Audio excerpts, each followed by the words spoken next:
जय हिंद दोस्तों। 17 दिसंबर के करंट अफेयर्स में आप सभी का स्वागत है। और आज के करंट अफेयर्स का पहला topic quality council of India से संबंधित है। फसाई यानी FSSAI के अनुरोध पर क्वालिटी काउंसिल ऑफ इंडिया ने स्वच्छता रेटिंग ऑडिट एजेंसियों की मंजूरी के लिए एक योजना शुरू की है।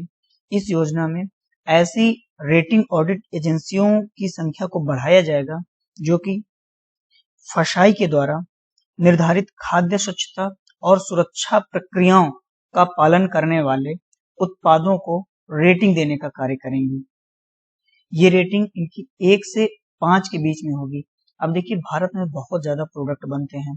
उन सभी प्रोडक्टों को QCI या फिर फसाई के द्वारा मानकीकरण कर पाना संभव नहीं है। इसके लिए कुछ ऐसी एजेंसियां चाहिए जो डिसाइड कर सकें कि वो जो प्रोडक्ट बनाए जा रहे हैं वो फसाई के मानकों के अनुरूप हैं कि नहीं। क्योंकि आप सभी जानते हैं कि फसाई जितने भी भारत में खाद्य पदार्थ बनते हैं उनके लिए एक गाइडलाइन जारी करता है। उस गाइडलाइन को फॉलो करने के बाद ही फसाई का एक सर्टिफिकेट उन्हें दिया जाता है, तब मार्केट में वो प्रोडक्ट आ पाता है। उस प्रोडक्ट में जो स्वच्छता के मानक हैं और जो सुरक्षा प्रक्रियाओं के मानक हैं वो मानक पूरे हो रहे हैं या नहीं पूरे हो रहे हैं, इन्हीं की जांच के लिए ये रेटिंग ऑडिट एजेंसियां बनाई जा रही हैं। और यही एजेंसियां इन प्रोडक्ट को जो प्रोडक्ट जितना बढ़िया से मानकों को फॉलो कर रहा होगा उसी अनुपात में 1 से लेकर के 5 के बीच में स्माइली के माध्यम से, जैसे व्हाट्सएप पे आप ये स्माइली थोड़ा कम मुस्कुराना, ज्यादा मुस्कुराना, दांत दिखा के हंस देना, इस टाइप की स्माइली यूज करते हैं, उसी प्रकार की 5 स्माइली का प्रयोग करके आपको 1 से 5 तक के रेटिंग्स स्माइली के माध्यम से देखने को मिल जाएंगे आने वाले समय में। फसाई के बारे में जान लीजिए। फसाई 2011 से खाद्य सुरक्षा और खाद्य मानकों को स्थापित करने के लिए एक अथॉरिटी के तौर पर भारत में कार्य कर रहा है और ministry of health and family welfare के अंडर में फसाई कार्य कर रहा है। इसका जो मुख्यालय है वो नई दिल्ली में है, याद रखिएगा। QCI के बारे में भी थोड़ा सा देख लेते हैं। 1997 में स्थापित किया गया था। HOSAM, CII और FICCI के द्वारा इसकी स्थापना हुई थी। इसकी स्थापना किए जाने का जो उद्देश्य था वो ये था कि भारत में जिस किसी भी चीज का उत्पादन हो वो चीज उस प्रोडक्ट में गुणवत्ता होनी चाहिए। इसकी जांच के लिए क्वालिटी काउंसिल ऑफ इंडिया की स्थापना की गई थी। वर्तमान में QCI वाणिज्य और उद्योग मंत्रालय के अंतर्गत कार्य करता है। इसकी नोडल एजेंसी वाणिज्य और उद्योग मंत्रालय, याद रखिएगा। 38 सदस्य QCI में होते हैं और ये औद्योगिक नीति और संवर्धन विभाग के अंतर्गत कार्य करने वाला एक स्वायत्त निकाय है। मुख्यालय नई दिल्ली में है और इसके अध्यक्ष आदिल जैनुल भाई हैं। अब चलते हैं अगले टॉपिक की तरफ। अगला टॉपिक हमारा डाक पे एप्लीकेशन के बारे में है। डाक विभाग और भारतीय डाक भुगतान बैंक ने अपना एक भुगतान ऐप डाक पे लॉन्च किया। जैसे फोन पे, पेटीएम, गूगल पे है, उसी तरह डाक भुगतान बैंक ने अपना एक एप्लीकेशन डाक पे लॉन्च किया है। क्यों? ताकि पूरे देश में डिजिटल वित्तीय समावेशन प्रदान किया जा सके। ये एप्लीकेशन एक डिजिटल पे ऐप तो है ही, साथ साथ ये डाक विभाग की और पोस्ट पेमेंट बैंक की अन्य सुविधाओं को भी कवर करेगा। ये लोगों को धन हस्तांतरित करने में मदद करेगा और बैंकिंग और डाक उत्पादों को, डाक जितने भी पोस्टल प्रोडक्ट हैं उनका ऑनलाइन एक्सेस भी देगा।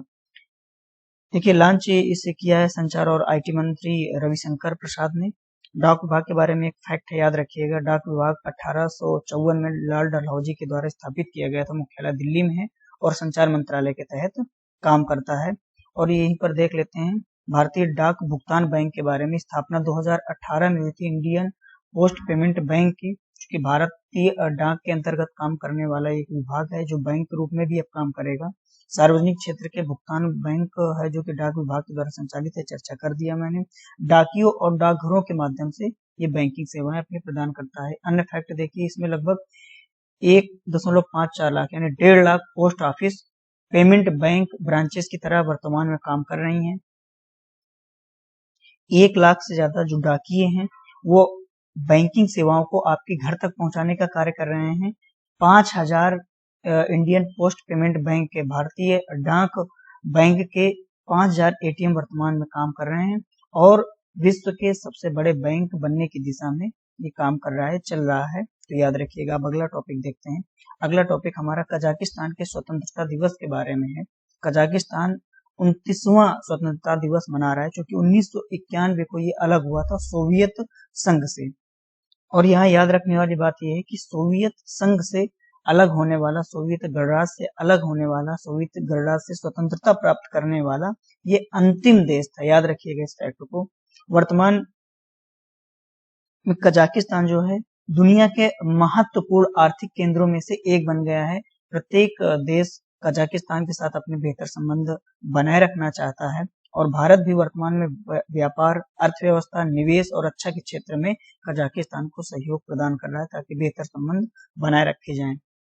इंपॉर्टेंट कुछ फैक्ट्स हैं, याद रखिएगा। नूर सुल्तान नजरबायोव कजाकिस्तान के पहले राष्ट्रपति थे, स्वतंत्र कजाकिस्तान के। 2021 में अपना पहला वैधानिक विधायी चुनाव आयोजित कराएगा कजाकिस्तान।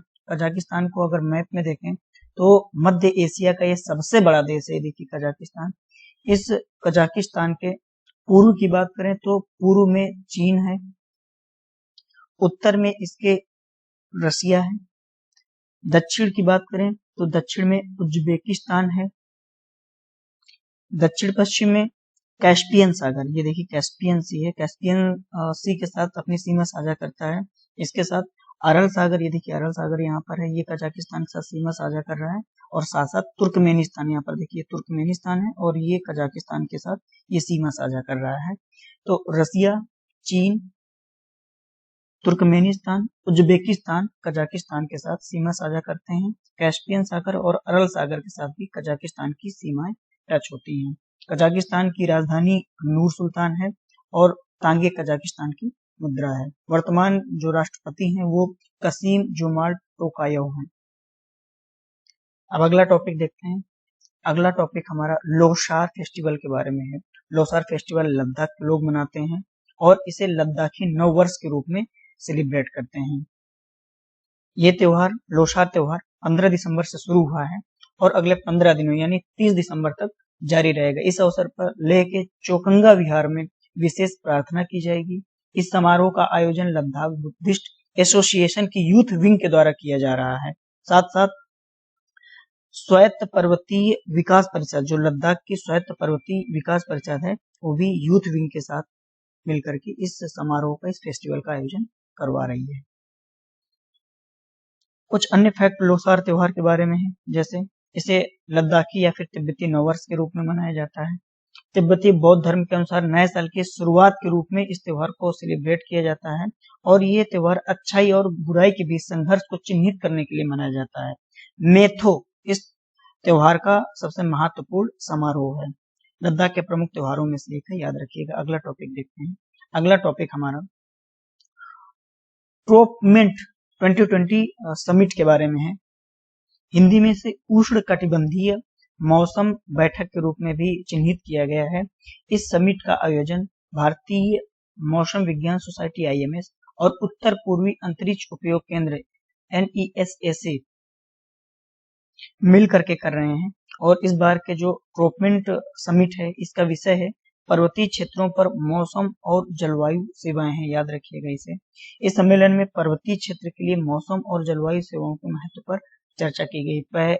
आज से पहले वाले करंट अफेयर में आपने देखा होगा कि जब पर्वतों की चर्चा आई थी तो उसे सस्टेनेबल डेवलपमेंट गोल से भी रिलेट किया था मैंने।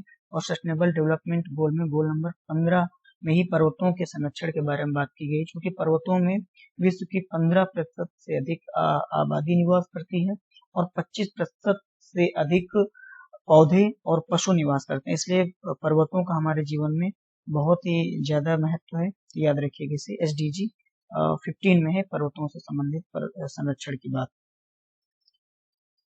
इस समिट में जो चीज निकल के वो ये है कि सरकार ने पर्वतीय क्षेत्रों के लोगों की समस्याओं को हल करने के लिए पश्चिमी हिमालय में एक हिमांश वेधशाला स्थापित की है। साथ ही साथ पर्वतीय क्षेत्र में चरम मौसम और जलवायु परिवर्तन की चुनौती को हल करने के लिए डॉपलर वेदर रेडार और ऑटोमेटिक वेदर स्टेशन को स्थापित किया है। जलवायु परिवर्तन पर बेहतर निगरानी रखी जा सके और जलवायु परिवर्तन के कारणों को पता लगाया जा सके, इसके लिए क्षेत्रीय जलवायु केंद्र की भी स्थापना की है भारतीय मौसम विज्ञान सोसाइटी ने। सम्मेलन के दौरान प्रभाव आधारित मौसम पूर्वानुमान की आवश्यकता पर भी चर्चा की गई और डॉक्टर बी रोहित को 2019 के लिए विश्व मौसम विज्ञान संगठन का युवा वैज्ञानिक पुरस्कार दिया गया है। अब अगला टॉपिक देखते हैं। अगला टॉपिक हमारा हिमालयन शीरों के बारे में है।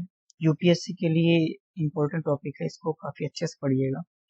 देखिए, ये पहली बार मनुष्यों के द्वारा देखा गया है। कहाँ पर? हिमालय के ठंडे रेगिस्तानी क्षेत्र में इस जीव को हिमालयन शीरो या फिर कैप्रिकॉर्निस सुमात्राएंसिस थार, वैज्ञानिक नाम भी याद रखिएगा, कैप्रिकॉर्निस सुमात्राएंसिस थार, हिमालयन शीरो पूछेगा तो हिमालयन शीरो ही पूछेगा यूपीएससी।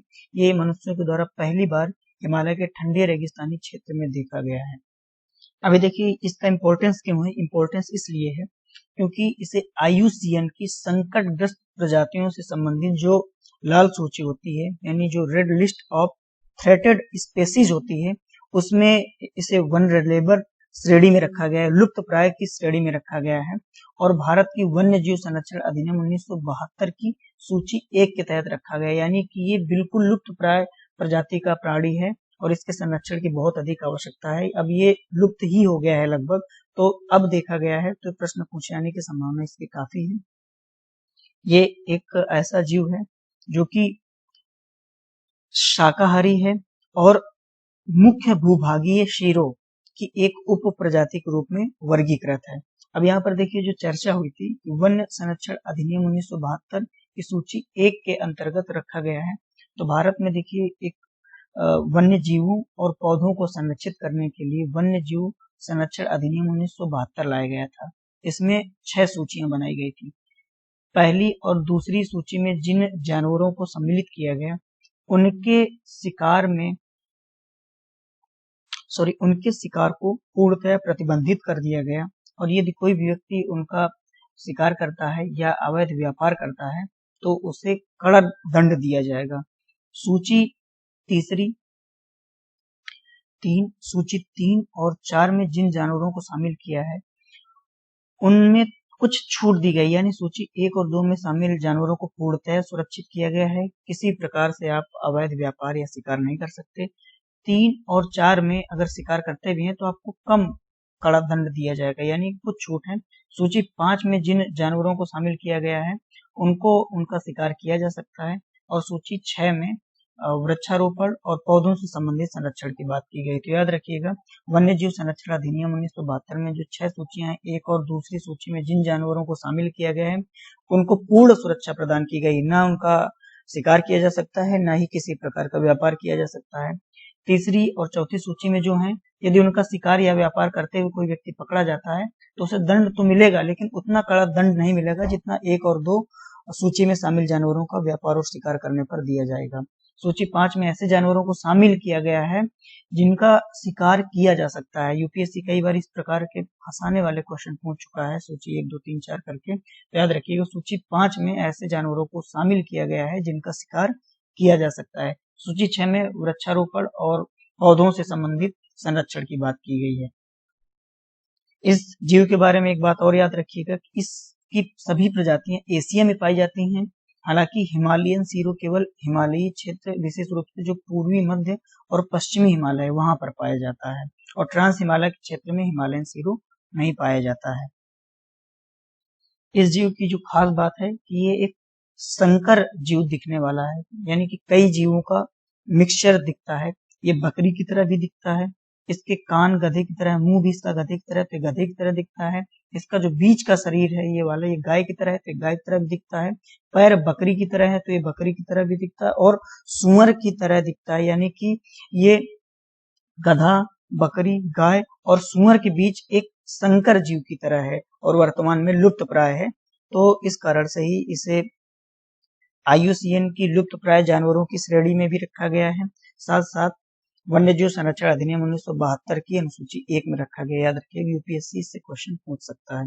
अगला टॉपिक है हमारा 12वें गृह शिखर सम्मेलन के बारे में है। इस शिखर सम्मेलन का आयोजन 15-16 दिसंबर के बीच में किया गया था और इस आयोजन, जो शिखर सम्मेलन का आयोजन था, इसका विषय था कायाकल्प करने वाली लचीली आदतें। इस शिखर सम्मेलन का उद्देश्य था देश भर में हरित और सतत आवास के विकास के लिए सभी हितधारकों को एक मंच पर लाना है।